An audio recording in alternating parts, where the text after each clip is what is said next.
Good afternoon, everyone. Oh, thank you. Oh, that was so kind. Thank you. Thank you, guys. That was nice. Thank you. What is this church? What's going on here? We got, yeah. Okay. Hey, welcome. I don't know. Oh, is that what's going on more than anything? Yeah. Yeah. We have conferences. We've got. Please. Yeah, come on. Here, talk in this, please, because there's a live stream happening right now. Can everyone say hi to Dave Fulcher in the live stream right now? Hi, Dave.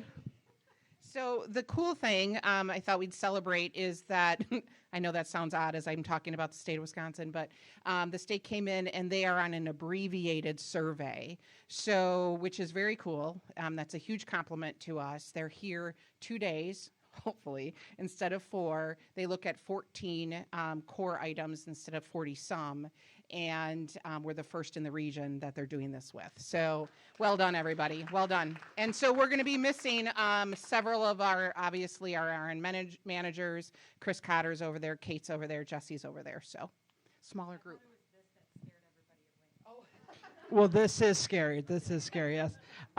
But before I let Jessica talk, I just want to say thank you for being here. We do have state happening. We have people that are at conferences, so we are live streaming today, and then we're going to have a recording so people can watch that later if they're not able to come, because Brianna's really good, and we want everyone to hear her wisdom. So, but whenever we gather as a leadership team of all TSS, we want to try to do some kind of formation, but some kind of information too, some kind of business, get us all on the same page. And we were talking in our leadership meeting, and we decided that we want to keep talking about cybersecurity because it's so much fun.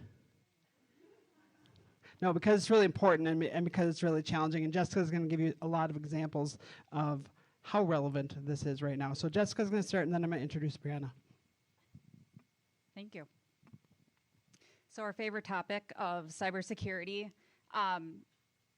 So let's just go through this really quick. Some of this is a repeat from last time, but then I want to go through some real live examples. So can you tell me what's the difference between spam and junk email?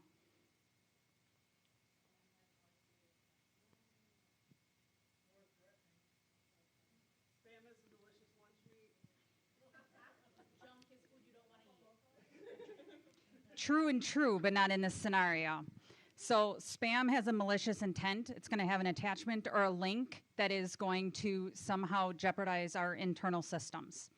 Junk mail is going to be advertising. It's the conferences. It's the cold calls trying to get business. So normally there's not links or malicious intent. It's just a conversation that's trying to be had and trying to get on somebody's calendar.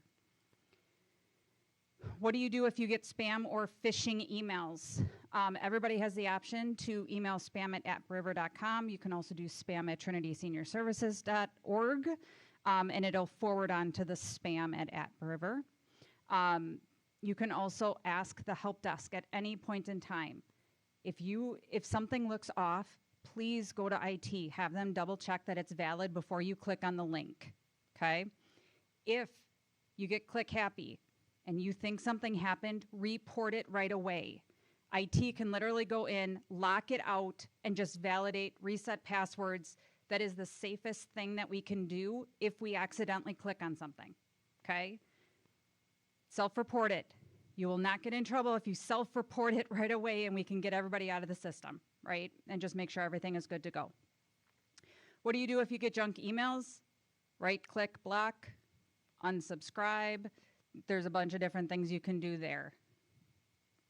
I don't know about you, but I probably block 100 a day of all of the junk mail, not the malicious, just the junk mail.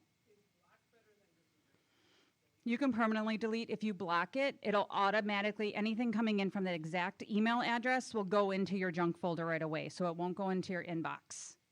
So you shouldn't have to block, theoretically, that same email address more than once. Things to look for.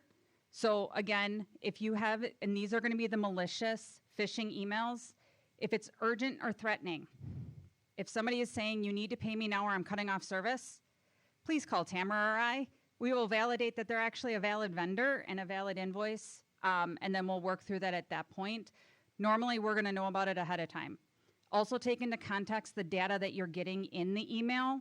If it has nothing to do with your job, why are you getting it? You know, so definitely question if something doesn't feel right, don't click on it. Ask the question.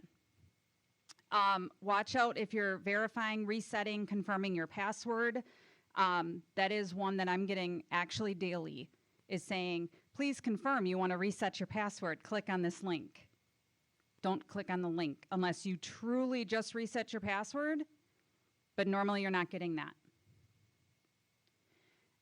Watch for unexpected attachments.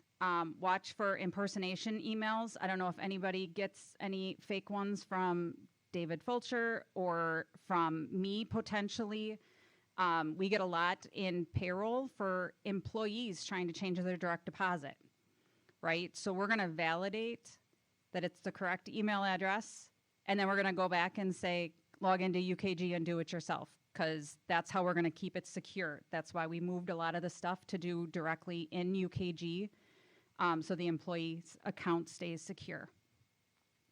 Watch for the big yellow boxes. That's going to tell you if there's an external email. It's at the beginning of the subject line, and it's going to be bright, bold yellow at the top. That's telling you it's coming from outside of our environment, so just be a little more hesitant. It doesn't mean it's malicious. It doesn't mean it's not valid. It's just an indicator for you to know that it came from the outside.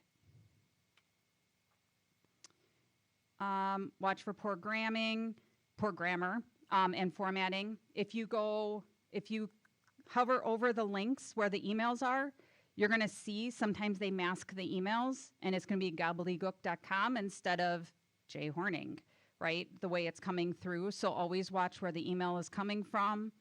And then when in doubt, don't click, do not reply, and report it to IT. They are definitely here to help. It's a lot easier to fix stuff at the beginning than after something has happened. So, you know, ask before you click. Security is very important. So one of the things that IT is going to be working with everybody on is updating the MFA, so the multi-factor authentication for Microsoft. Instead of using text, we're going to go to the Authenticator app. It is more secure. It can't be masked by somebody trying to get into our environment. So we're going to be working on steps of transitioning to that. So just so everybody is aware as IT reaches out. So I'm going to go through a few examples. So tell me if this is spam, phishing, is it malicious, or is it junk mail, or is it safe?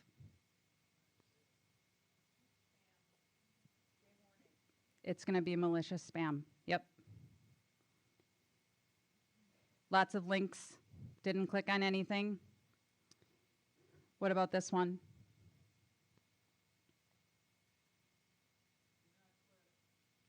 Do not click. Yep. And you'll notice it's the same exact email, two different types of senders sent within a few minutes of each other. So these examples, I think I got probably 20 in a 2-hour span. As soon as we decided I was doing another training, I was like, oh, example, example, example. So this is just showing you it's very prevalent. It's happening constantly. I don't know what everybody else's inboxes look like, but if I'm getting 20 in a 2-hour span, you have to be getting a couple every few hours, okay? QuickBooks, your account info was updated. Do you think I should click on the link? It's going to be spam. We don't use QuickBooks here. We don't use Quicken. So why would I get an email from Quicken into my business account? I know this one's a little bit small. Voicemail.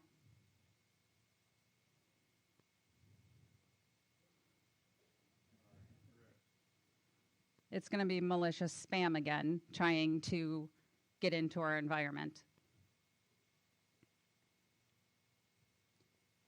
Charles Schwab, I've got an overdue item assigned to me.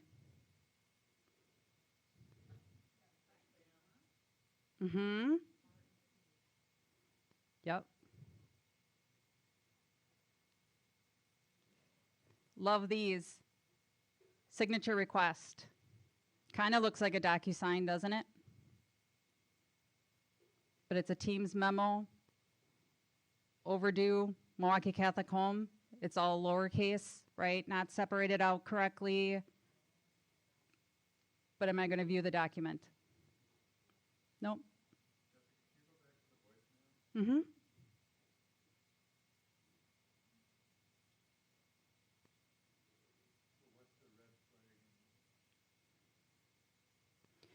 So I don't get voicemails through my email. So then you have to watch the email that it comes from. So for me, I don't get any. This one's malicious because I do not get my voicemails in email. Yeah.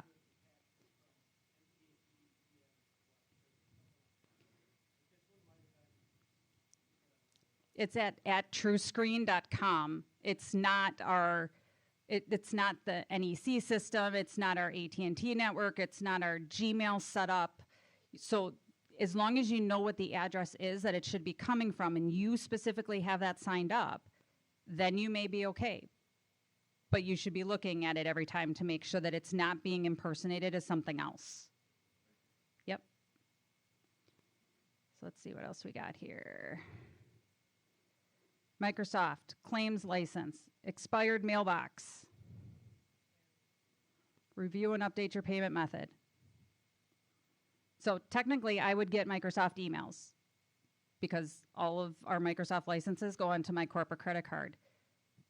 But I'd have a receipt for it, and IT would know. So if I get something like this where it's like Microsoft, I'm going to question it a little bit more, but I'm going to check and make sure that IT has everything handled by not clicking on links in that email, right? So sometimes some things are going to look legit, and some of them may be legit.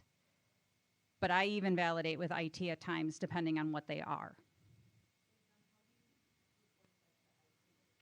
You can just forward it to the help desk. You can also message Matt if there's some urgent matter. You can message me as well, and I can find him. But I don't know, Matt, do you want it as an attachment or a forward, or do you not care? It doesn't matter. So you can either copy it and paste it into the email and have it as an attachment, or you can forward it. Okay.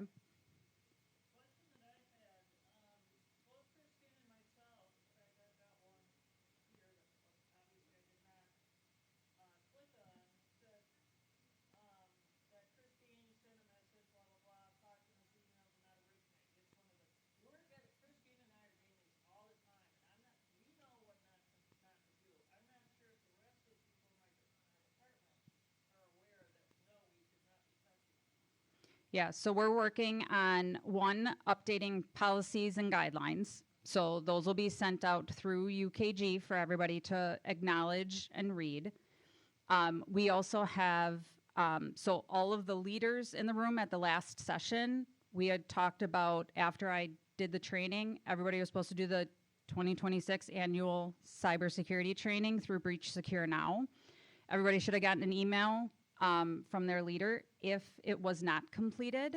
But then after all leaders are done completing it, we're going to roll it out to the other staff that have emails. So there is training available. And then actually in Breach Secure Now, there's actually other training available even above and beyond cybersecurity. So we're trying to educate. Any other questions? I like the questions today, by the way. Okay. The last example here is, again, a payment was received through QuickBooks. And at first I was questioning it in like, oh, are we getting a payment confirmation for like one of our customers maybe has QuickBooks or Quicken and they're sending us a payment. Customer name is blank, subtotal, like some of it just seems off. Right? You would think a name would be filled in or something like that. So initially I was like, but then it's like, no, it is malicious.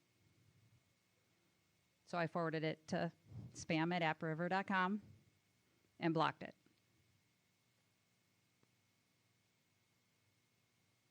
Any other questions? Awesome. Thank you.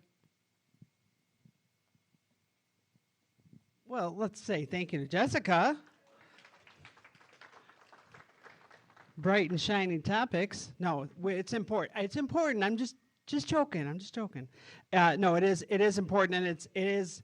We're always under attack, and it's really stressful. I'm just scared to use my email at this point. But thank you. I want to say a couple of minutes. Chris Reinheimer's not in this room, right? Okay. That's disappointing to me because I really wanted to embarrass him on his birthday. So make sure you sing. It would be awesome if he got 40 people singing to him later. So, I mean, individual times, 40 different individual times. That would be good. So, so if Chris comes in, we'll say happy birthday. Okay. On with the show. So, I got to switch. Yeah, can you switch that back on? Okay, great. Well, there we go.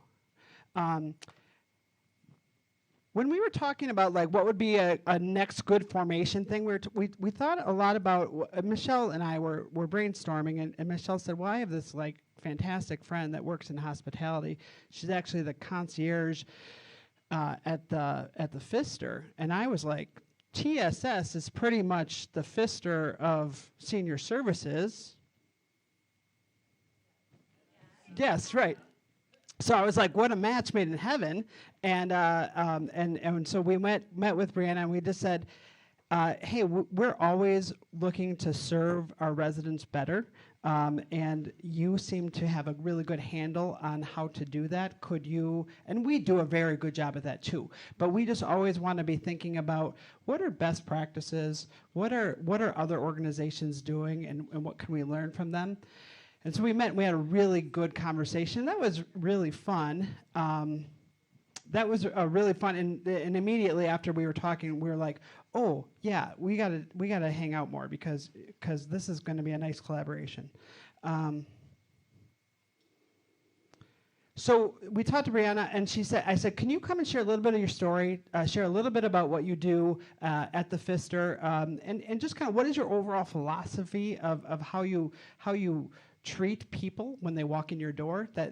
We wanted to think about that, and hopefully that's going to spark some conversations. And then we're talking about we hope that there's going to be follow-up from this after that. Maybe here the leadership team is assembled, but maybe we can say, oh, it would be great if we implemented some of this with this team or that team, or did a field trip. You know what I'm saying? Like, there's a lot of possibilities, and we don't totally have that figured out yet, but we're excited about the possibilities. And she's so open that she's like, yeah, I would love to collaborate with you guys. So we're really excited. So I already told you she is is it chef? Yes, the chef concierge at the Pfister. But she's got this super interesting story. I think you're gonna really like it. She's a performer. You're gonna see that. You're gonna hear about that. And she has performed here in this room at the Catholic Home. She has also performed all around the city and done all sorts of performances. If you happen to be going to the Brewer game next Monday, she's singing the national anthem. Yeah, that's her. She said she's going to get us all. Sorry. She told me she's going to get us all tickets. So, no, I'm just kidding. She's not. I hope my husband gets one. That's right. As an introduction, though, she has this 58 Sunday morning report. It's a report, right? Yeah, good way to kind of start, kind of the message, and just to kind of get me into what we'll be talking about. So I was very fortunate. Oh, I was very fortunate that they did this article on me. To recommending where to take in a museum exhibit, a concierge can make an ordinary hotel stay a special one. One such cultural ambassador at a downtown Milwaukee hotel uses her unique and varied talents to unlock memorable experiences, providing guests with a key to the city. Our Michael Schlesinger checks in with chef concierge Brianna Greer. The Pfister is located right here, right smack dab in the middle of downtown Milwaukee. Brianna Greer has no problem telling you where to go. You will literally just walk down Wisconsin and you'll visually see the art museum right there. from 8:30 to 5, Tuesday through Saturday at Milwaukee's The Pfister Hotel. My name is Brianna, so if you need any assistance or if you need help making that reservation, let me know. You can't miss her. She's next to the reservation desk in her own corner of the world, wearing her red cape. I'm a huge fan of red. I love red, clearly. And so I just knew that I wanted to have a red sharp jacket and I wanted to, kind of pop the color.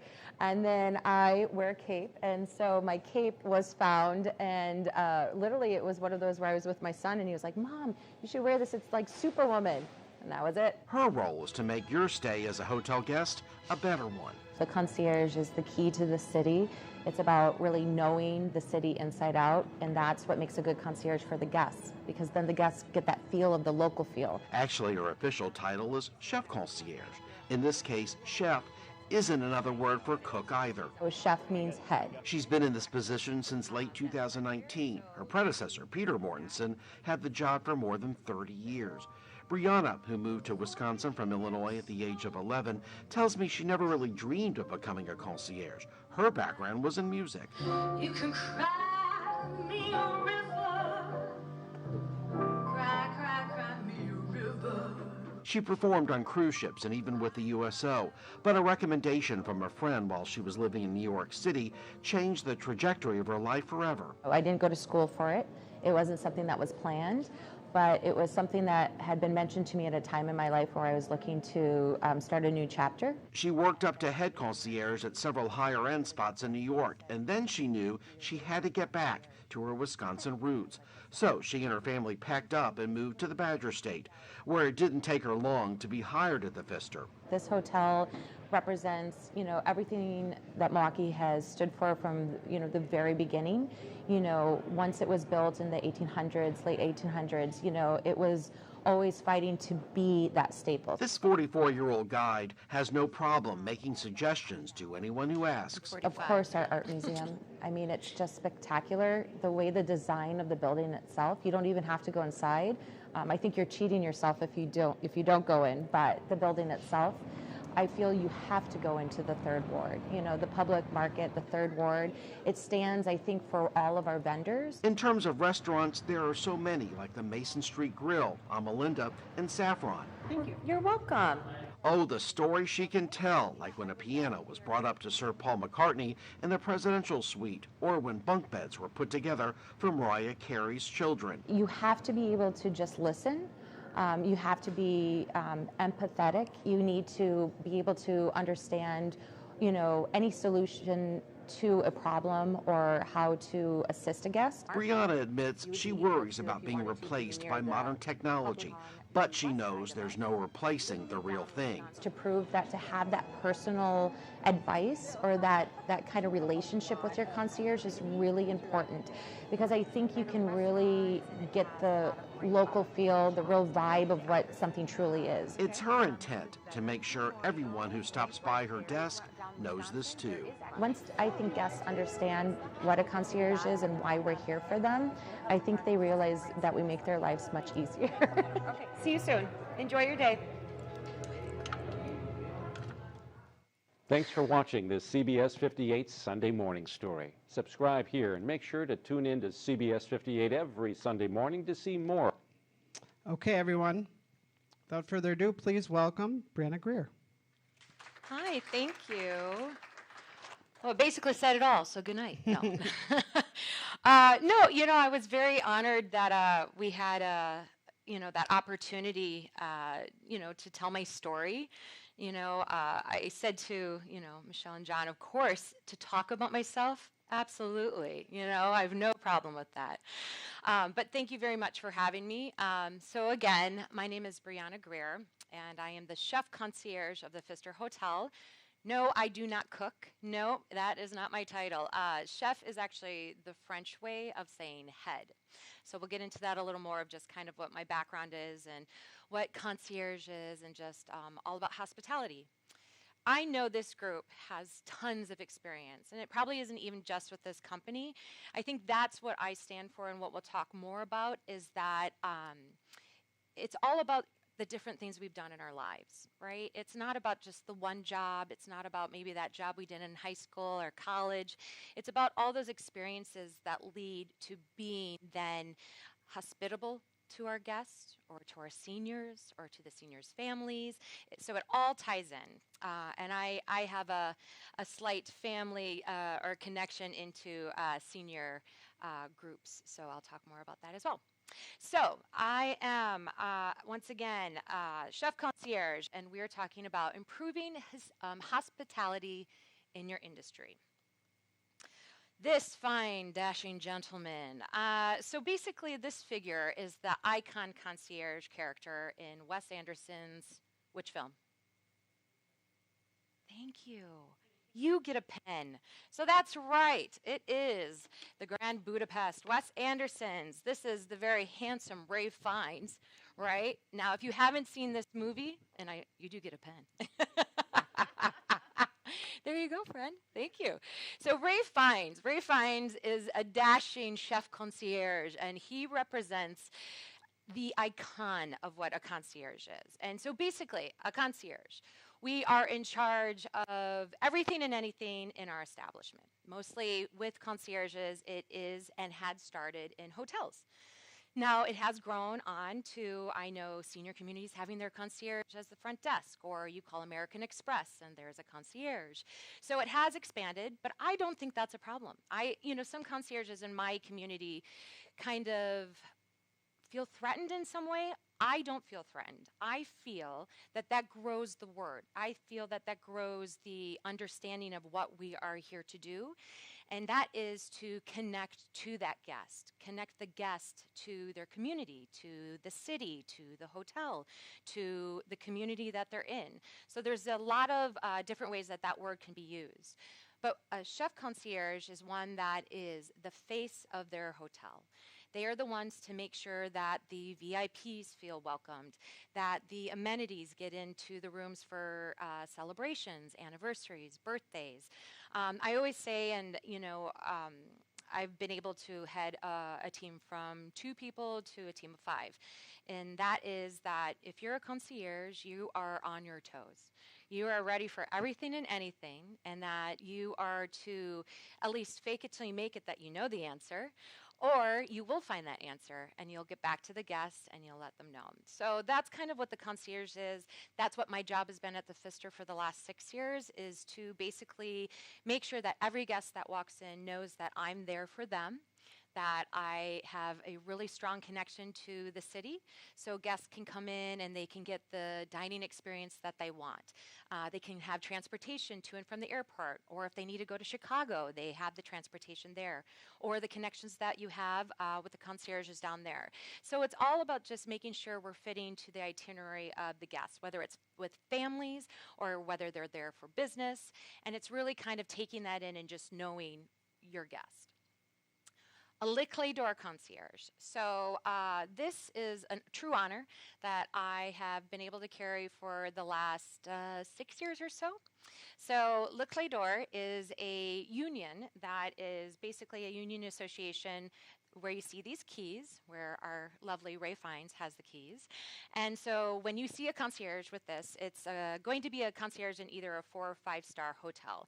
And so you wear the keys because it explains that you've gone through the testing. You've gone through the experience that they've been part of a hotel that's a 4 or 5-star for 3 years and on. So you gain this, and then you've gained the door to all these amazing hotels and experiences and concierges through the world.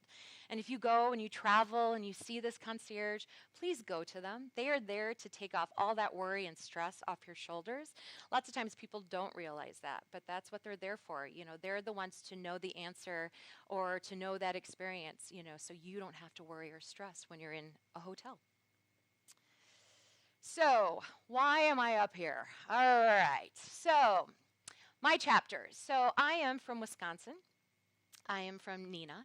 And so, northern part of Wisconsin, I went to high school there. I was born and raised in Chicago, so I'm a very Midwest young lady, 45 now. So, but I went to New York City because I am a professional singer. And I had dreamed of singing and being on Broadway and being in New York, and was very fortunate to be a young artist. Are we good? I just want to make sure you were alive, that you're awake. I planned that. So, okay. So I went to New York when I was 18, and I went to a conservatory, so about 2 years or so. I got my associate degree, and my dream was to just Broadway. That was it. I watched Chorus Line. I watched Fame. I thought I was like going to be, that was it. I didn't think of any other performing except Broadway. I was very, very fortunate. My very first Broadway show out of school, which I was supposed to and had promised my parents to go off to continue my education, and didn't because I got my first national Broadway tour. So how can you say no to that? So I said, sorry, Mom and Dad, this is what I'm doing. And I was able to go for a couple of years in Smokey Joe's Cafe, which you see this Marilyn Monroe character. That was a lifetime ago. But I was able to travel with that, which is an amazing 50s, 60s Stoller Lieber musical. And so I got to sing all this amazing music and dance, and I did that for years. And off and on, I would come back and I would do regional theaters, and I would work with some of the greats in New York. So I was very, very fortunate to have that theater career in those first couple of years. I then got into a point where I really knew I loved to sing. And I necessarily wasn't, I think, passionate, or I didn't have that like oomph about wanting to continue on into the theater world. So then I moved on to USO singer. So I was a USO singer for the New York City, group, and we traveled with the troops, the U.S. troops, and I got to travel all over the world and sing for some amazing events, some sad, got to sing the national anthem many times, got to sing like an Andrew sister, as you see up here. So it was an amazing career, and so that was something that really took over my life, and I loved it. You know, I loved the big band era. I love jazz. I'm very fortunate that I get to sing jazz here in Milwaukee. I go by the name Beatty Greer, and so that kind of really started from my young years when I was in the big band era. And so it was this career and this life way before hospitality, or way before hotel hospitality. But through these years, as I was doing Smokey Joe's Cafe and the USO, and then I actually got to be a sub for Gary Sinise's Lieutenant Dan Band. So that was a really cool part. And I was a cruise ship singer, and I was just doing all these really kind of off-guard jobs through singing.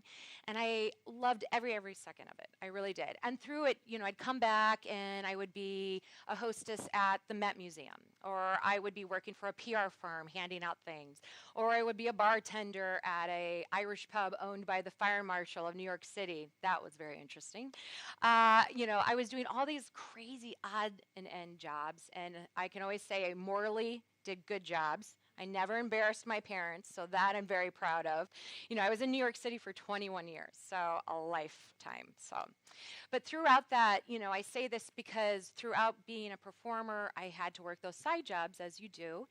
And I have to say, if I didn't have those side experiences, I don't think I would be the concierge I am today, because it really taught me all different kinds of jobs. You know, it's not that I went to hospitality school. It wasn't that I focused on, you know, being a concierge in hotels. It was that I loved working with people. I loved experiencing all that. I loved the communication. And so that's really why I think hospitality isn't just one section. It isn't one just job. It's all over. And so we really have to, I think, be open to that, or to trust in yourself that you're already in the hospitality world. It just may not look like it should normally, or how they say it should normally look. So how did I go from that bohemian blonde to the very refined person you see today? I got back from a job, and I would say it was probably the late, 2012, and I met my husband. And Andrew and I ran in the same circle. My husband's background's more in like film and writing, and so we always were in that same circle, but we just kind of never really connected. So we started connecting, and I didn't want to leave anymore, and I really felt like I wanted to learn this. I wanted to go into a next chapter. And so I had a very, very good friend who worked as the concierge at Tiffany's in New York City. Not a bad job, not a bad friend to have. And so he said that, you know what, I think with your personality, the way you are with people, I think concierge. I think that would be a great job for you. You can go more into it. And I'm like, what is a concierge? I had no idea what that was. And so basically, of course, he explained what a concierge was. It was knowing our city. And by then, I mean, I had been in New York since 99. So, you know, I felt like I had known my city pretty well. I had connections.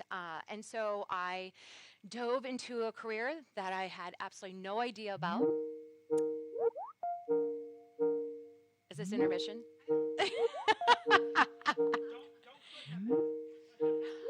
This is actually part. We put the security and my presentation in together. So it's good. I needed a drink, so there you go. All right. Am I still with you? Guys are still with me? We're good? Okay. So my hotel career. And I promise it won't always be about me, I swear. So, all right. So I got into hotels, and I went to my very first property, which is owned by the Thompson brand, which is a great boutique hotel in New York City, 60 LES.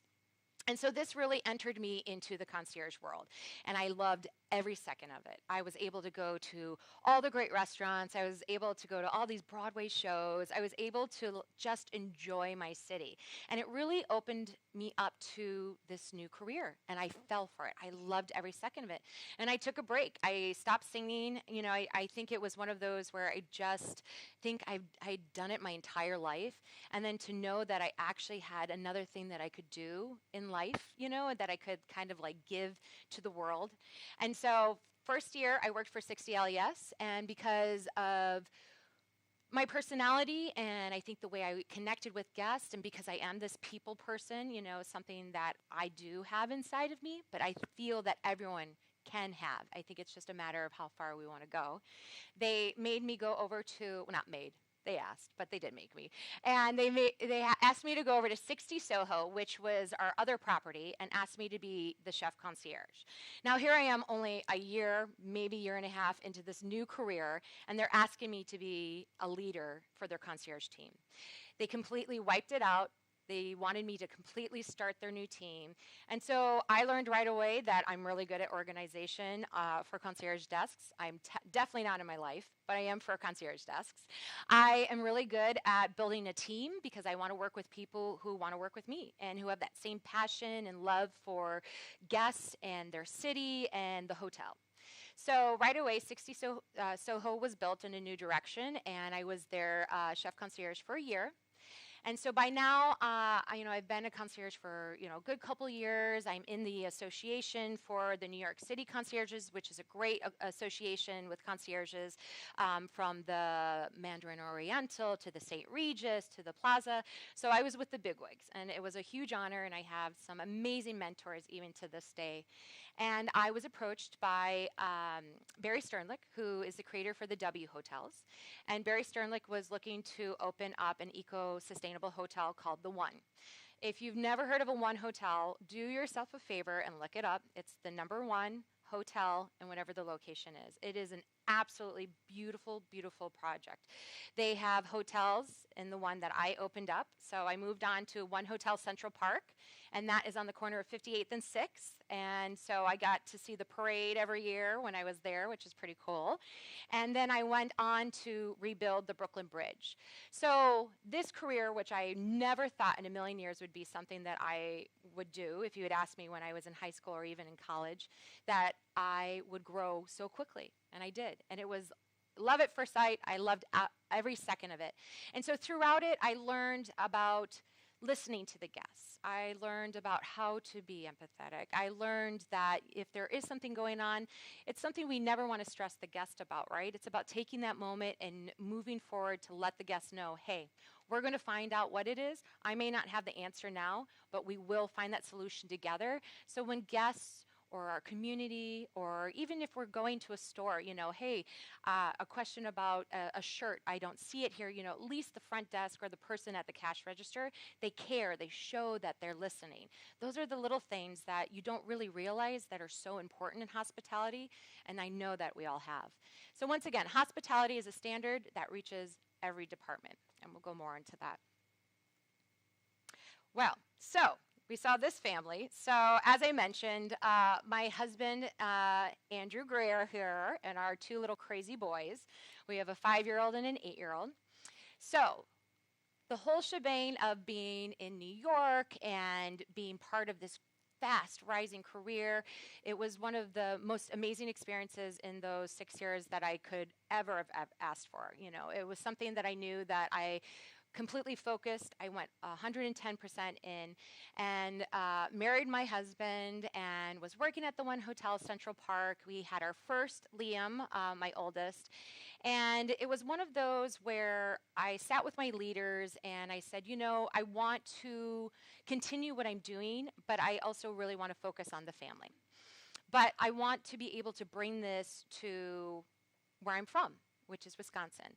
And the thing is, in Wisconsin, there was only 2 Le Clé d'Or concierges, one at the American Club, so up in Kohler, and she has since retired in the last 2 years, Miss Christie, and then Peter Mortensen, who you saw, that very dashing gentleman, seasoned gentleman with his tailcoat and, you know, his mustache. And I really wanted to go out and I wanted to work with him, and I wanted to be able to raise my family, but also kind of build what I'd built in New York City in Wisconsin. So we made that huge move, and we moved to Wisconsin, and then of course had our second little one as a nice surprise. We were not planning little Aiden, but he was on his way. And I was very fortunate to meet with Peter, and it was truly kismet moments where actually Peter was looking to retire. And so he was looking for someone to take his place for almost 2 years. And so when I moved, when I moved to Wisconsin, I was hoping I'd get a job at the Pfister, and we met up and we talked for probably about a week. And he said, I'm ready. He's like, I want to give this to you, and I want you to take the reins. I feel like it's time for me to move on, but I also want to be a part of it. So Peter was definitely part of the transition, and I was very fortunate to get chef concierge at the Pfister Hotel. So that has been over 6 years, which is crazy to think about how time has flown, which I can't believe. And so we returned and we started our next chapter. And, I always love the quote. These little quotes that you're seeing on the bottom are quotes that have kind of followed me through, from whether it came from a mentor, it's something that I saw in a book I was reading. But I always loved this one: hospitality follows you, it travels with you. Because here I am, I've just moved, to a new state. I don't really know anyone in this business, right? I'm having to start from the ground up. I don't have an association. I don't have kind of that community that I had in New York City. But I had the tools. I had my background. I had the years of experience that I had when I was a concierge in New York City. And I brought it to the Pfister, and, the GM, he's still there today, Brandon Drusch. When him and Tim Smith, our other, who is now since retired, they hired me, they said right away they knew that they wanted the fresh start, but they wanted to bring back that passion and love of the hospitality world to the Pfister. They said that, they knew all the experience that I had, and they wanted to bring it back to Pfister. So here we go. Let's talk about the hospitality. I'm a little over myself. I'm sure you guys are too. So real education. So every job is taught hospitality differently, right? So communication under pressure. So these are going to be keys that, through hospitality or, through any job that we do, what we will deal with daily. Again, it doesn't have to be in hotels. It doesn't have to be in restaurants. It's literally the daily life of just what our job is when we're in leadership, especially. So the communication under pressure. So again, it's about having that communication through the person that's in front of you, making sure that we're not stressing them out, that we're not showing them that maybe we are stressed. So again, the background of theater has always helped me, which I am very appreciative of. But it's about having that communication with them to make sure that they feel the comfort and that they are reassured that everything is going to be okay. So reading people quickly, that is definitely a key. That's definitely about making sure, like I'm looking at all of you, okay, I haven't lost you yet. We're probably at a 75. We're here. Okay, we're good. But you're here, and that shows me that you're interested. And I know that reading people can quickly show me, okay, so I'm gathering, we're a little stressed here, or, oh, I'm seeing a mom with her kids. What are we going to need for them, right? She's kind of stressed out here. She's alone. I don't see anyone else with her. So what are we going to get the kids to make sure that she's feeling a little more comfortable, right? So again, reading the room, reading the guest or the person in front of you. It's a huge key that I feel has always been something that if you don't have in you, it's teaching yourself to work on that. I'll get tons of concierges who came and joined my team, and they might not necessarily have that kind of ism to be able to read people, but with working through it and practicing, now I look at some of my best concierges who are now chef concierges themselves, and it's really just about working on the craft, and that can fit into every job. Anticipating the needs. So this is a huge one, especially for a concierge, because anticipating your needs, again, looking at that mom with the 2 kids, what in the world is she going to need, right? What is it that we can do for those kids? Anticipating the guests who are coming to the hotel. Okay, so you're coming into Milwaukee. Do you need transportation? Do we need dinner reservations? Okay, you're coming the weekend of Valentine's Day. Are you sure you don't need flowers for your wife? Are you sure you don't need that reservation, right? It's making sure that when they're coming, we already have that connection, making sure that they feel that, oh, everything's taken care of because I've already talked to the front desk of the Pfister or the concierge. That hotel's got my back. Adapting constantly. So this is also a huge, huge key that I've had to learn. And I think I learned this in my very first job when I was the hostess at the Met Museum, is that when people want things, you got to make sure it happens in one way or another, but staying calm, cool, and collect. That's always been something that I don't know how I've had it. I probably maybe had a couple times where I went into a closet, lost my cool, and then came back. But we never, ever show that in front of our guests or anyone that needs us to be the cool, collect, and calm one. So those are kind of the ones that I've always felt are the strongest keys, especially into the job that I do, but into any of the hospitality world. And I love this. I was earning my MBA in real time without realizing it. I found this one book about a concierge. His name was Jason Tolles, and he was the chef concierge of the St. Regis years and years ago. And again, with our concierge, it's basically that some don't have hospitality schooling. Some people will just kind of fall into it, kind of like how I did. But my life skills of living in New York City and the experiences I've had, I feel have kind of been that MBA. So maybe I saved a lot of money for my parents, doing the life skills. But I feel that is kind of what really has made me be the concierge that I am, to this day. So, how's everyone so far? Yeah, good. Okay. Do we need a stretch or anything? Little side. Okay. The big idea. So with the big idea, this is kind of, how does this reach your title? Again, hospitality is, of course, hotels, restaurants, but how does it kind of fit into the hospitality of what it is that you all do? And so the hospitality is something that you step in once you clock in. So it's something to think about once I clock in. It's something that you need to know that the moment you walk into this building, you're on. Whether you think so or not, your colleague, they see you. Your boss sees you. The seniors see you.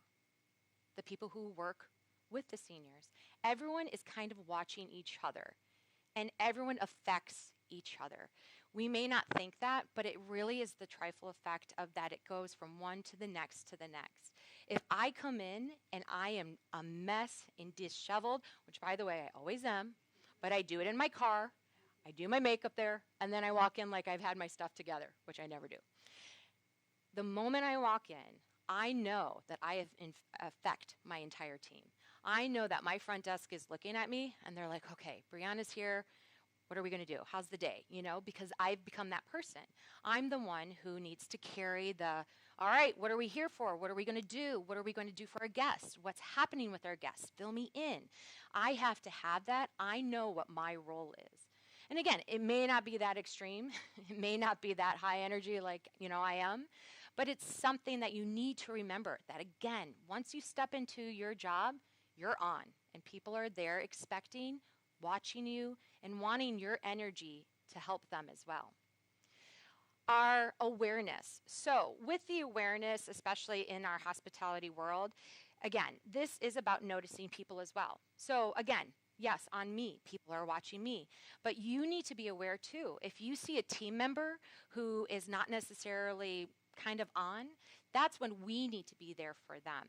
I talk about the here and there, watching each other, and not in a creepy way, by no means, but being there because the only reason that the Pfister Hotel works, and I can truly tell you this after being there 6 years, is that we are a family. We work together for each other. Because if we don't have each other's backs and we have a guest who is at a 10, we all need to be there to make sure that they come down to the level that makes them feel grounded again. And if we all aren't, if we have bad blood with one department or there's another person where we're just not connecting, that really affects the entire tripod, right?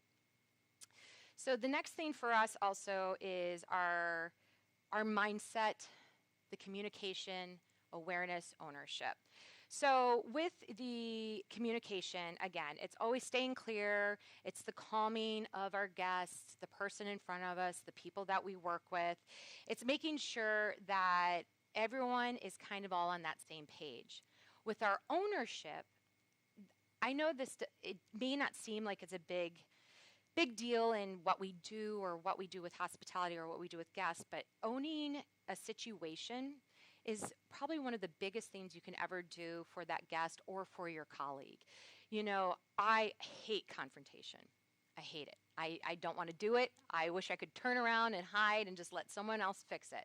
But that's not the way it goes in the hotel. And of course, I'm wearing a red jacket, so everyone wants to come to me. So, making sure you're alive. That's it.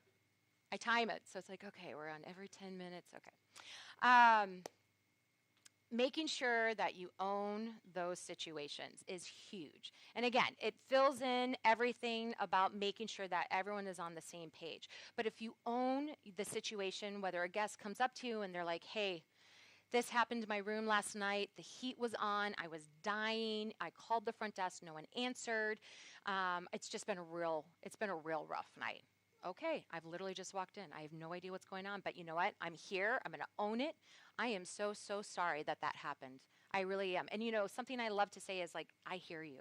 Because right away, that's, oh, okay, here's someone who like actually wants to know what's going on with me. I hear you. I am so, so sorry that happened to you. Now, what can we do? Are you here for another night? Okay, you are. Do you want to move rooms? Let me talk to my front desk supervisor. Let me see what we can do that way. No, I don't want to move. I just want it fixed. Absolutely. All right, I'm going to have engineering go up to your room. Why don't I give you club lounge access so you can go and have a free breakfast, go up to the 23rd floor. I'm not going to ask permission. I'm just going to know, what can I do to make sure that this guest knows that everything is going to be okay and that moving forward, their stay at the Pfister is going to be everything they always wanted, right? Because it's a special place. So it's things like that. It's owning it, even to the smallest, but just letting know whoever it is you communicate with and you're talking to, they know that you're actually listening and that you care. So the culture of hospitality. So with this, and I've touched on this, hospitality is not just about the individual, it's about the team. And I'll continue to say it, and I think it should be a huge motto whenever you all are together, whether you go out to events, whether you're getting a drink, or whether you're just, team building. It is truly about everyone here that's here at this community, because you all are on the same page. If you're all working together, then everyone else below you is going to feel that. The people who work below you, and then our seniors are going to feel that, and the seniors' families, and it's all going to be one happy little place, right? And again, it is, because that's why you guys are who you are. You have a wonderful, wonderful staple. The community knows all that you do. Why am I talking like I know so much about senior communities? So a little side note too is that I was furloughed from the Pfister Hotel during COVID. Remember that? COVID. So I was furloughed. So I arrived December 2019. March of 2020 was when COVID hit. Boom. And so unfortunately, things started just closing, and the Pfister, I don't know if some of you remember, the Pfister closed for the very first time in all those years. We have been a hotel for 135 years, and during COVID, it actually had to close. So I probably would have stayed through and just been help at the front desk and been a manager there, and of course concierged and done what I what I do. But unfortunately, of course, I got pregnant with my second child. So I really couldn't be around where I had the baseball team or our airlines come in. And so I was furloughed, had my second, and I actually got my job, my next job, as a lifestyle coordinator for St. Rita Square. So I worked for Capri Communities for almost 2 years, and I loved every second of it. So when we were talking about, and I had met Michelle, and so when we had been talking kind of about hospitality and how maybe I could kind of help and fit in, I had this connection with senior living. I really got to see it. I really connected with my seniors. To this day, I still go to St. Rita Square and I'll sing on the outside area, and I still have brunch in the cafe at the Pfister with about 5 women who literally were there when St. Rita opened, because we connected. We were on the same page. I listened. It truly was. I probably would have done it and not gone back to the Pfister if they hadn't called, but Pfister called, and you go and Pfister calls. So I have that connection with the senior community. I understand. I get it. I do. And so that's why I really do feel that we're all in the same community. I'm not just kind of at the Pfister Hotel, sitting back there shopping, although I wish I was. But I'm sitting there kind of doing the connection of what I did at the community when I was at St. Rita Square. I'm connecting with my people from St. Rita Square to the Pfister. I'm connecting to the Milwaukee. I'm connecting everyone together. So just a little insight of why we're all connected as well. So culture of hospitality, as I mentioned, we're all in this together. Our guest experience people before the experience departments. So everyone needs to just support each other. Again, I don't need to go much onto this just because you already all are very strong leaders.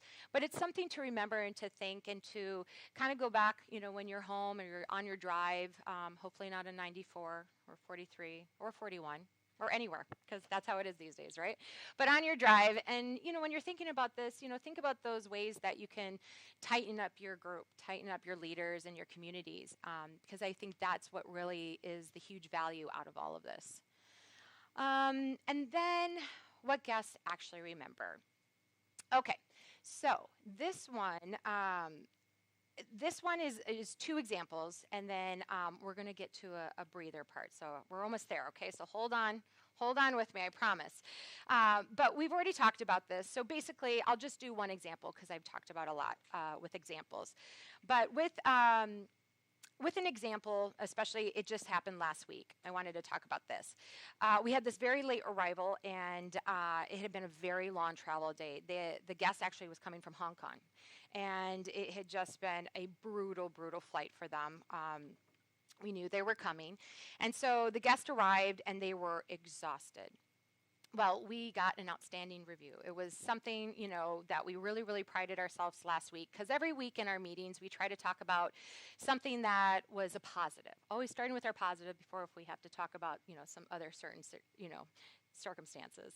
But when the guest arrived, they were hungry, they were frustrated. Already they were at that level of 10. But they came in, they met up with my front desk agent, Ethan, who's amazing, and they had a really amazing check-in. And they said that they walked up, our ball team was there because we were all communicating, hey, so-and-so is here, blah, blah, blah. Walked up, and Ethan was like, hey, would you like a bottle of water? Would you like a glass of champagne? We are so glad you're here. Your room is ready. We've turned it down. Do you need in-room dining? We want to make sure you get that. Do you need this? Please know that our club lounge is open in the morning if you have to get up for your meeting. It was all that information to just make sure the guest was feeling that they were taken care of. And that could have been a disaster. It could have been a definite 10 throughout, and the guest could have totally felt the frustration that they'd felt through their travel into the hotel, but when they entered, it all went away. And so with this one too, I just want to say, why we remember this is that person, they felt seen. They were heard. They didn't even have to talk to us, but we knew the circumstance, and we all communicated to each other, so that guest felt that every single one of us knew the situation, but that they were taken care of. So just a little something to think about with that one. Alrighty, so guests don't see the departments. They don't see really what you do, right? I'm sure seniors know many of you. They know your jobs. Maybe they know some of the titles. But again, they don't see that. They just see a group of the Milwaukee Catholic Home, and we're all one big team, right? They're going to go to whoever's going to listen. And that is because we're all one big team. The experience of what they'll experience with you could be anyone. They don't care who owns the task. They just want to make sure that it's done and that it's listened. Because again, right, everyone wants to be heard, and if we give them that, then they're heard. Alrighty, 3 things. Noticing. We need to notice to be aware of people. Noticing that someone's in front of us. Noticing that you have someone walking towards you. Noticing your environment is the biggest thing. Now, for me, it's huge. I'm at a desk. I'm in the center. Everyone's coming and going. They see the red jacket. I know when someone's coming towards me, but I know that I have to always be on and know that someone's coming towards me. So again, making sure that you're aware of the surroundings. Even if you're in your cubicle or even if it's a desk, it's just kind of knowing that your door's open, right? Being open and there and present. So just in case if there was that one person one day wanting to speak to you, you're ready, you're open, and your door's there. Let's see here. So then also with our acknowledgments, making them feel seen. We've talked about that.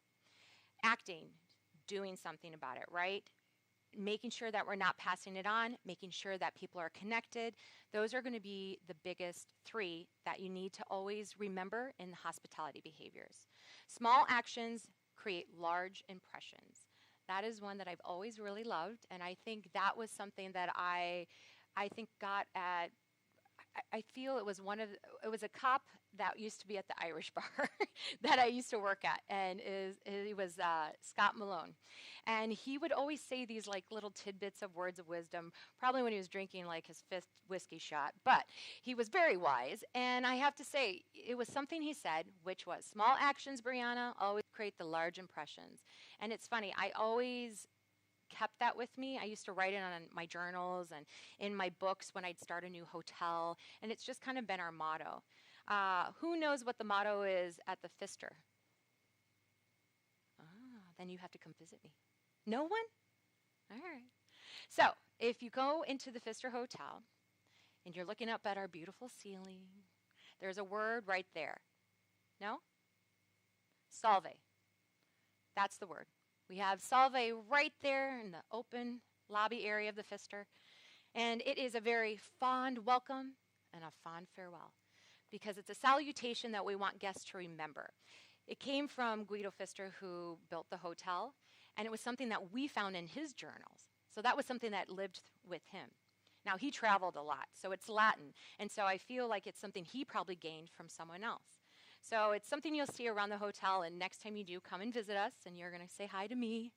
The lady in the red. I want you to look up at the ceiling because it's beautiful, and then I want you to see that word salve. And look into it too. The definitions, the fond farewell, the fond welcome, they're both the same. And again, it's the way you present it to that person as well. All righty. The activity. Run around. No, I'm kidding. We're almost there. Don't worry. Oh, no. I thought I heard someone. All right. This is really just to get you together. I'm going to have some water. Give me a few minutes. No. I would like it if you would break into your table. I think you guys are totally fine. We don't have to make this a big thing. But talk with your table, and I want you to choose a scenario. Okay? Just choose a scenario. I might act, or if there's a brave group that wants to be my little actors, I might ask Anya to play through. But again, this is really just for you guys. I'd love it if you would just take your scenario, talk with your group, and then I want you to take just 5 minutes of role-playing through it. Hospitality is a muscle, and you need the exercise, right? I love that.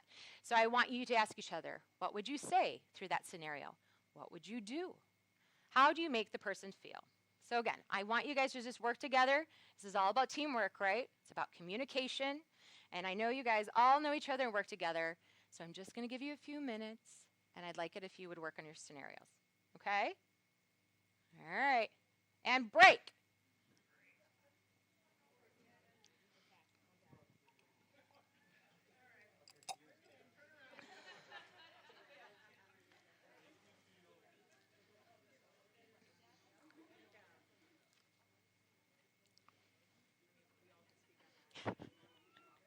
Am I off? Oh, I think that's why it's.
All right, guys, we'll take just another minute or two and we'll close up.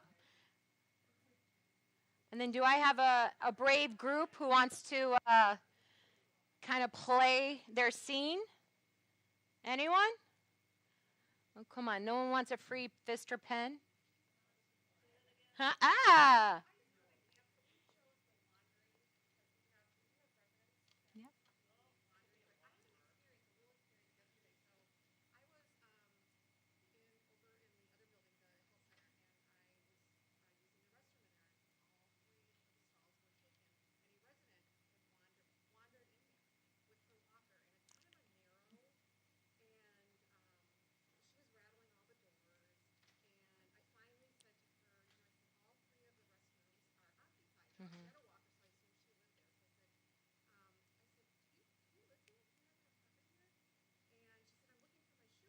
Oh.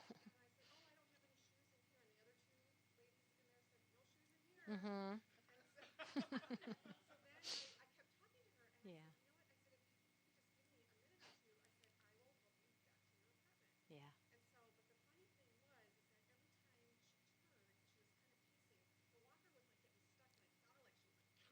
Oh, God.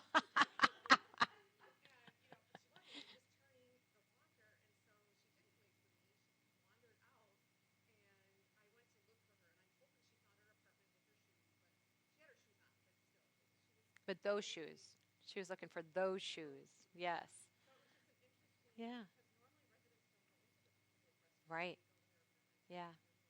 But you thought on your toes, right? I mean, you don't think about it, right? But you could have ignored it. You could have hoped that maybe the other woman from the other stall, right, was going to handle it. It's your turn, right? But you didn't. You took it on to yourself to own it and to help someone. It's amazing, right? And isn't that our world? It's just so many people don't want to just take that extra help, right? Or just to show up. Oh, someone else is going to handle it. It's not going to be me. But if you're those people who actually are like, you know what? Jump. Just do it. Help that person, you never know what the outcome will be. I always feel like it's like even if it feels like a weird, awkward situation, it could always have such a positive. And I bet it was so positive for her just to feel that at least someone was there. It's what I love so much about senior communities. Well, right? It is. It was one of those things that I felt so alive. And concierge is a different kind of alive, right? But when I worked for St. Rita's Square and to work with the seniors, oh my God, I had so much fun. It was just so much fun to hear the stories, and it was so much fun to just be with these people who had lived such interesting and amazing lives, So that's really cool. Yes?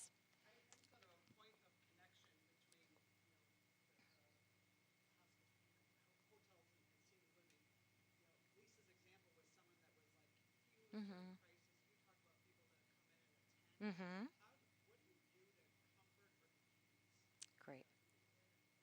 Yeah.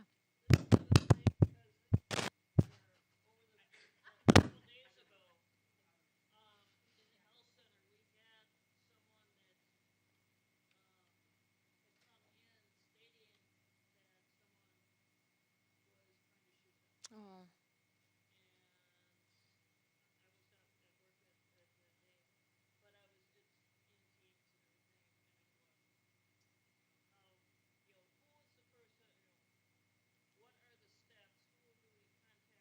Mm-hmm. Yeah.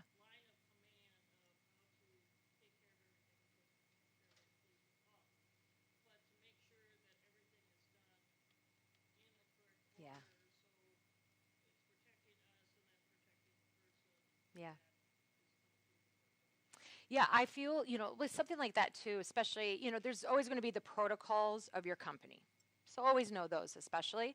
But I feel with something like that, especially with someone who seemed confused or was having in an emotional state, I feel if we just get to their level, so whether that means sitting them down, whether it means just getting them water, whether it means just taking that moment, like, hey, I'm here with you. No one's after you. I promise you, you're safe. Just letting them feel that wherever they think they are or wherever that situation is, it's getting them to come down to that level. That would be also like with a guest who would be furious that someone walked into their room. It never happens at the Pfister, but no. But if it did, someone walks into their room, oh, I would be furious, especially if I had my kids in my room, right? And so, again, the tools of what I would do for situations is I'm here with you. Take the moment, let them see that I'm not making fun of them, that I'm not taking it, that I'm not taking it seriously, but that I'm trying to calm the situation of like, hey, what is it that I can do for you? So again, getting to that moment where everyone seems at a calm situation, asking if they need anything, figure out the situation of where they're at, and then again, finding the solution. So I think especially with that, with our senior, it would be more of a, let me find my leader or whoever would take that serious, response, and let's figure out how we can make you feel safe. Yeah. Exactly. Say it happened right at that moment. If someone came to me and was like, someone just came up to came into my room, even if I'm in a middle of something, right? And I'm like, ugh, in my head. No, I get up. I walk with my guest. I go to that room. I see the situation. On the way, I'm on the radio and I'm calling my security. Hey, we have Miss So-and-so. Someone, tried going into her room. It might have been housekeeping, but I need you to come meet me. So it's a matter of going with that guest to make them feel safe, community. So that kind of answer? Yeah. Yes.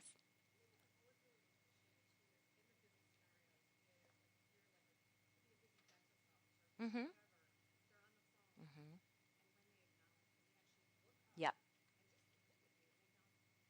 Yeah. It's huge. Yeah. Yeah. And if you just do that 1 second, they would wait for 5 minutes. You know what I mean? And I've had that situation, And I think that is the tools. Yeah. Those are the tools. I think again, when in my job for my day to day, yes, it is definitely taking in the situation, making sure I'm calm, cool, and collect, and then definitely when I'm on the phone or even if I have a guest in front of me and I'm talking with them and I see someone coming, oh, I'm so sorry, I'll be right with you, just 1 second, okay? If they're in a hurry and you're like, oh gosh, this energy, okay, you know what? Let me get my bellman. My team, we're all looking at each other. My bellman's going to come. They're going to talk to this guest, so then I can finish with this guest. That way everyone is all taken care of. And sometimes the guest I'm talking to will be like, oh, you can talk to them. And it's like, you're trying to make sure everyone's happy, right? But yeah, I think it goes a long way to just give that recognition of like, I care about you, so I'll be right with you. So yeah. How are we doing, guys? I mean, that was a great example. We didn't have any actors. No one wants to get up. No one wants to do a scene. All right. Well, your table, you get some fist or pens. All right. So I guess in the long run, it's really what we've talked about with the debriefing of our situations. But did you kind of appreciate talking with your team about going through these roles? It's kind of nice to have those moments where I don't think you realize if you had 5 minutes to talk to your team about that, right? Maybe it's great to have those morning teams and have a kind of role playing or like, hey, in this situation, this happened with Miss So-and-so and she fell last night. What do we do? Or, hey, we had a situation where something with a dining experience. Not sure how that is really here, but, situations where you kind of role play in your morning meetings just to get people thinking about what the day's like or if things would happen, to not take care of it yourself, to work with your team, and to know that there is a way to solve the situations and not feel like you're alone, that you are a team. Does that make sense? Yeah? All right. So once again on this one, hospitality is emotional problem solving. I like that one. What does that mean to anyone? Hospitality is emotional problem solving. Yeah, right? Hospitality does equal emotions. Whether it's a great positive one, whether it's stressful, whether it's happy, sad, we have to deal with death a lot of times, right? We have to deal with the positive parts, families coming to visit, lots of families. Maybe that's a little emotional for our guests. We deal with the same situations at the hotel. So I feel like, again, in our hospitality, it's dealing with the tools of what we've been talking about. Yes, John? Mm-hmm. Mm-hmm. I love that. Yeah, right, as a team.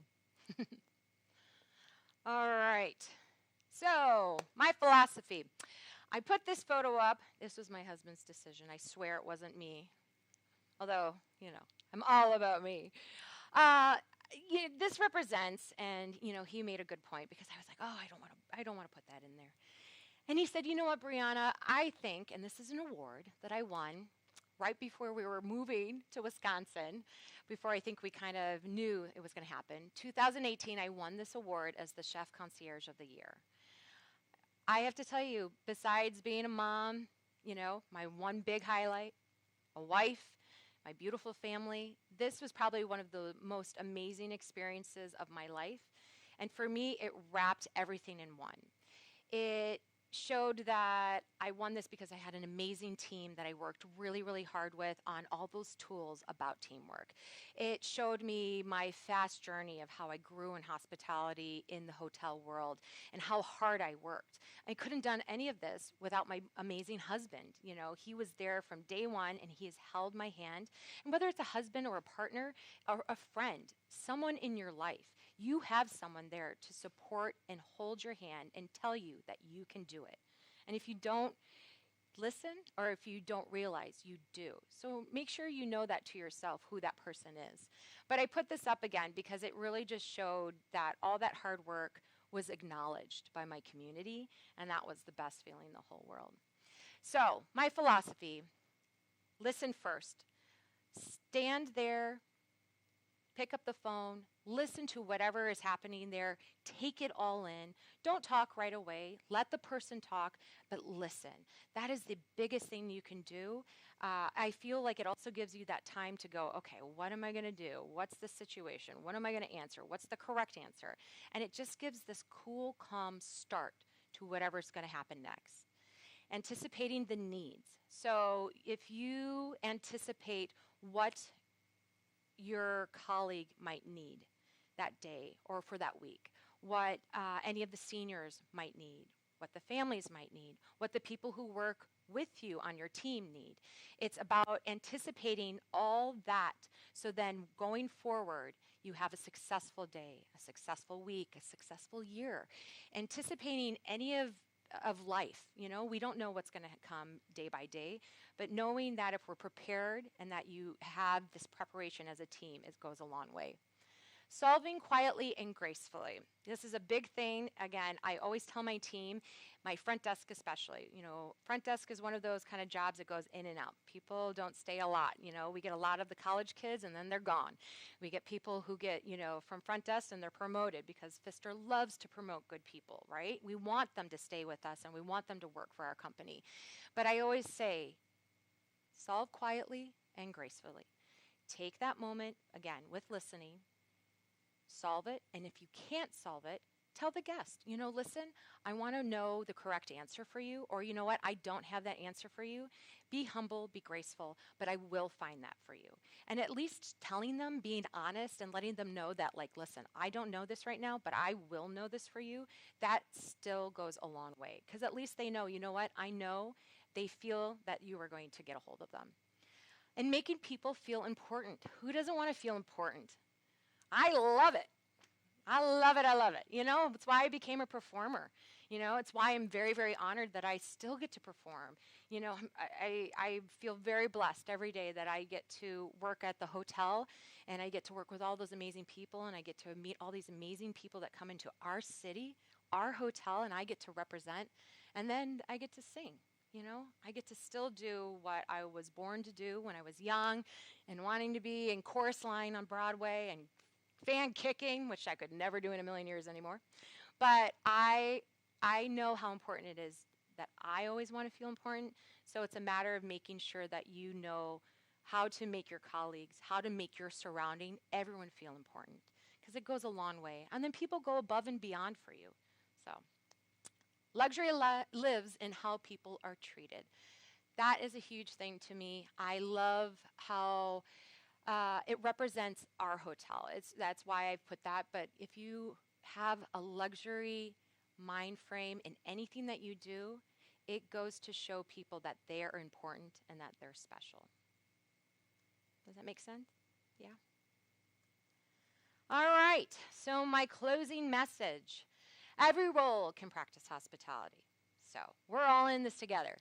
It's not just me at the Pfister. It's not what we're doing. But again, every job, every company has hospitality. It's a matter of knowing what it is, understanding it, and then how can you present it in your daily life. You are already influenced by experience every day. I love this one. Influenced experience every day. We never know what's to come. Leadership means setting the tone for culture. You all are leaders. Again, someone's watching you. Someone's looking at you to take the lead, to set the tone. So just know that's an important role. You all have important roles. All right. When we all take ownership of hospitality, we improve service and we transform culture. That's all she wrote, guys. Do we need anything else? Thank you. Any immediate questions for Brianna while we have her here? Yeah, Matt. Yes. Good question. Yeah. Sure, sure, sure. Okay, so in New York, a lot, right? A lot of people have come.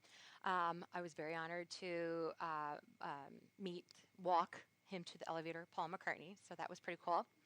I will tell you this story because we're amongst friends. So the Met Gala happened, and it was a very, very, very busy day at the hotel. And we had our guest, John Legend, and his wife, Miss Chrissy, and she needed a flower. She needed. I mean, I'm telling you, when I say needed this flower. And she needed an orchid. She wanted it on her hair. And none of our flower shops in New York City, which I still find to this day is bizarre, had this orchid. It was kind of like a purple black. It was gorgeous. And so we looked. Our flower shop was looking in Jersey, and we're in the middle of Midtown, and so we find out that this flower shop across, right in Jersey, has it. And so I'm like, okay, I'm getting in the Tesla because we have a Tesla for our guests. I'm like, I'm getting in the Tesla. So I get in the Tesla. I go to Jersey, get this orchid. I just want to make sure I'm not going to go again. Get this orchid, drive to the Met Gala, give her the flower. The window pulls up, right? John's like very nice. He's like, oh, thank you. So I give it to her. She pulls it up, pulls it down, and goes, no, I don't want this anymore. She never wore it. I was so angry.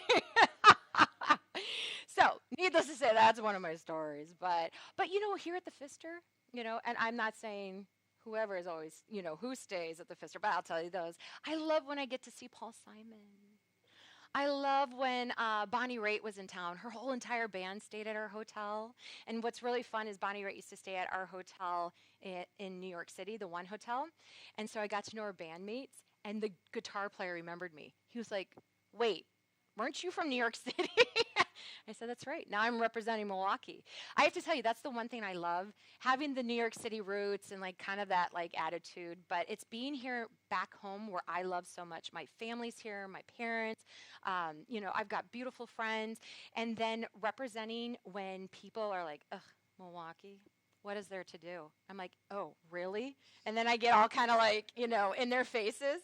And I represent because it makes me proud to be here. But I have to tell you, yeah, it's been fun. But see Lindsey Buckingham from Fleetwood Mac, that was my first week of my job. And he walked by, and our front desk was like, who? I don't know. And I was like, oh, my God, Fleetwood Mac. You don't know? So, and then, we've had every president at the hotel since McKinley. So, the Pfister's pretty interesting, that's for sure. Yes, ma'am.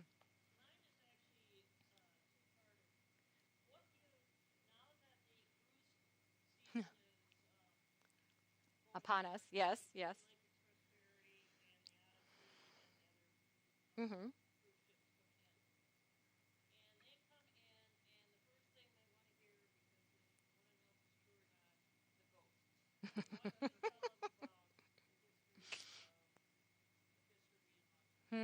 That's a great question. All right, so when guests come to me and they ask, because a lot of people do want to know, right? I say, we have the spirit of hospitality. And that's all I say. And then they either find it very charming or they hate me. But all I can tell you, too, since we're amongst friends, is 6 years, nothing. And I have walked that hall. I know, right? Thank you. Thank you, because I'm planning on being there a long time. Yeah, no, the hotel, I say it just has old bones. It's seasoned. 135 years we're coming to. The hotel hasn't ever had a bad experience. There's no juju. Keep knocking. So I would just say, yeah, we have the spirit of hospitality at our hotel. So did I answer charmingly? I got you? Okay. Did you have another part, or?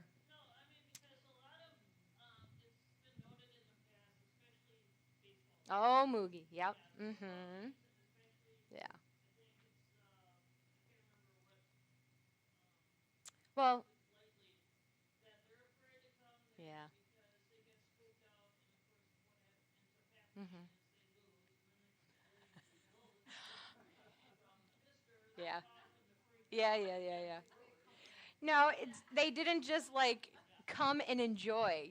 They stress themselves out. That's on them. So, yeah, again, I think the hotel itself has so much history. It was the first hotel for electricity. The first hotel with heating. So that hotel definitely has a lot of history. And so I think people who love those stories, who love to know things about, ghosts and past histories, I think our hotel is the prime place for it. But unfortunately, I've never experienced it. So. Have you? No, no. I was But like, I've John, been are you scared gonna about tell it. I us? was so interested in what you were going to say. So,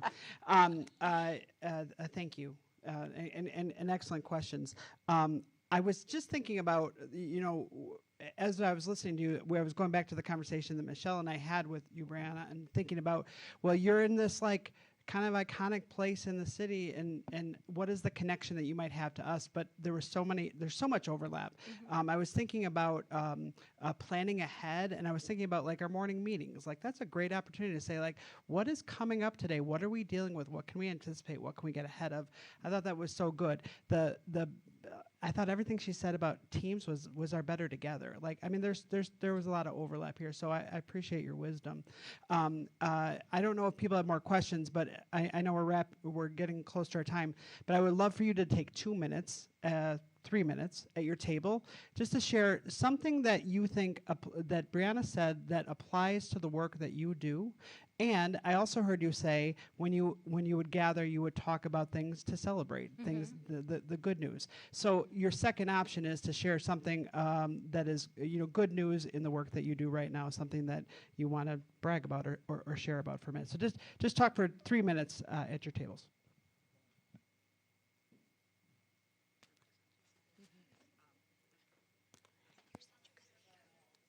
Yeah, you are. You really are. I could learn so much from you.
take a minute, finish your conversations.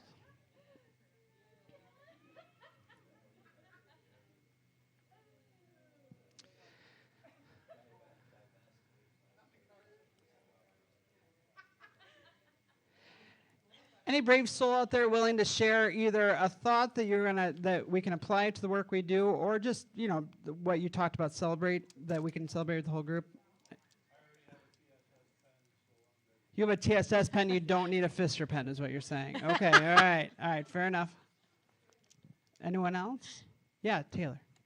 I guess our table talked about how the industry feels like it's changed a little bit. Most of the time, people coming in are not really overly excited to move into senior living. It's more so the family.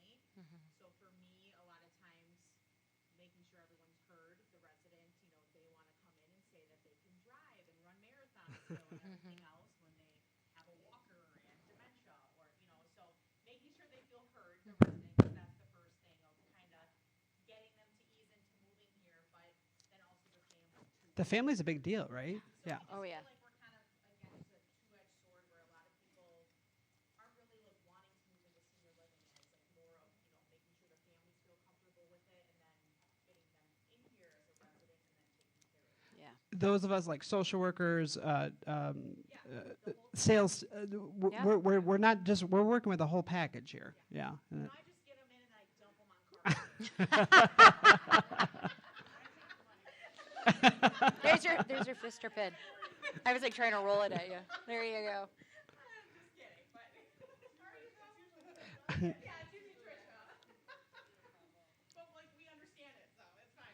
We understand each other. But it also reminds me like an extra layer. Well, you have different layers, but a layer that we have is people aren't always totally jazzed, pun intended, jazzed about coming into senior living, right? That's an uphill battle sometimes. And so like that's why I think this is so important, making people feel comfortable in a situation that might not be number one choice. Well, and I can say real quickly, when the seniors are coming and, they're moving in and, I think it's important if you have an encounter with them, tell yourself two things. What are two things that you can remember? Because I know there are a lot, right? This is a big, big place.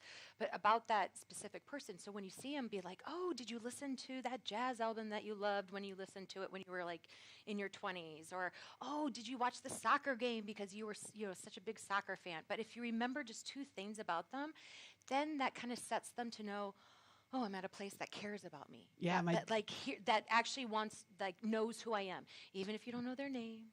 Even if you don't remember anything else, but like play that trick for you.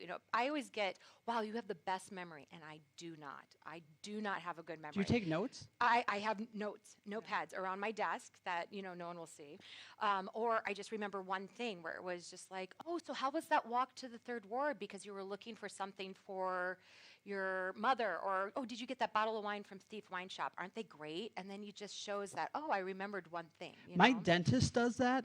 I know, like I come back in 6 months and they're like, hey, your daughter's graduating. Or I was like, and I absolutely feel like they know me. And I know they're just reading a note. But but who knows? And who cares? Because at least they put that energy into that. Yeah. Like, yeah, she's graduating and it's a huge headache. So anyone else comments, thoughts? Yeah. My big takeaway was the quote on the emotion.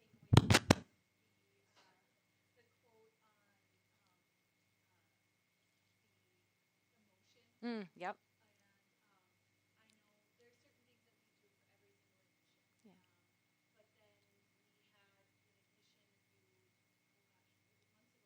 But where they were a direct admit to the third floor, and I knew that the niece lived out of town and that she was staying next to me over here. Mm-hmm. And so I gave her gift vouchers to all of our new community admissions. But knowing that she was staying here while her uncle was Yeah. things like that. Yeah. Hey, I know you and your husband are staying here, so I threw a couple extra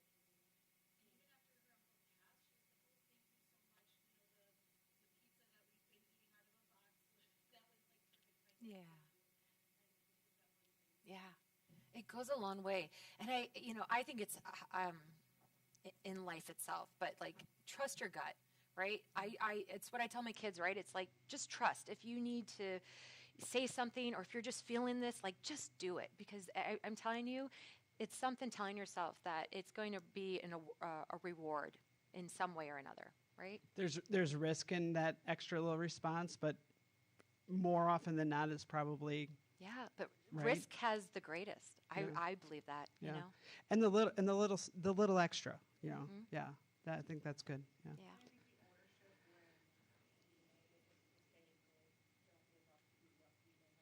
Yeah. Yeah. Right. Yeah. Yeah. It's true. You know, we didn't even kind of go on that kind of ownership, you know. It happened a couple of days ago. A guest of mine, they called quite frequently, the travel agent, and it was that they were allergic to feathers. And we put it in, myself and then my front desk supervisor. We kept putting it in, and then they kept canceling their reservation. Well, the last time we put it in was over a week ago, and we put it in. Well, the guest shows up. Of course, it's a weekend. I'm gone, and it didn't have any of the notes. It was a new reservation, so they go into a room that, of course, had feathers. Luckily, nothing too serious.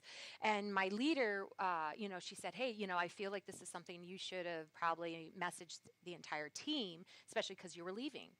And you know, I could have been like, "Well, whatever," you know what I mean? Like, I did my job, I put it in there, but I was like, "Yeah, okay." You're totally right, right? This is something I thought I did 110%, but I didn't. You're right. I should have put that in my notes, you know? And so I said, "Yep, I hear you." I said, "Thank you," you know? And then we moved on. And she was totally fine, you know? And it's why I like my leader so much, is because she gracefully talks to me about how I can always better. And I am very open to that. I am always wanting to just better myself, because it makes me better for myself and my team and my guests, you know? And especially because I think I had such an interesting education, and I didn't go to a full college, and I've really lived life as my college. I'm always still looking that I'm still being taught and I'm still learning. And I think that just is, I think it makes it exciting, right? It doesn't get boring then.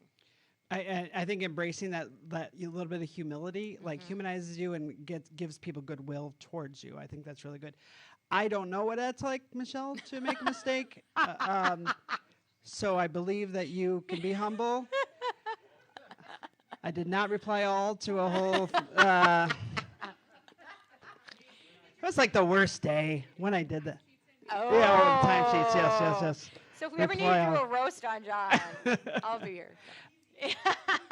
Another. We don't, and we're out of time. Any last thoughts or comments while we're gathered here? Okay, that's fair. We've been sitting for a long time. Yeah, thank you so much. Can we say thank you to Brianna one more time? Thank you. Thank you. And the last thing I want to say to you all is thank you for all the work you do. Truly, thank you for the work you do, and thank you for the team members and the residents that you support. And then the last thing I want to say is that our TSS retreat is happening at Mount Mary, July 22nd. If you're lucky, I'll wear my short pants again. Yeah. We'll see. We'll see if you're lucky or not. But thanks, everyone. Oh my gosh. I love Have a good rest of your day. There's still snacks in back, so you don't have to leave. But I know that some of you have to get going. So thank you so much. Thank you so Brianna. much, everyone. Thank you. Thank you. I do have 3 extra Fister pens. I don't know if that matters, but you'd get yours. There you go.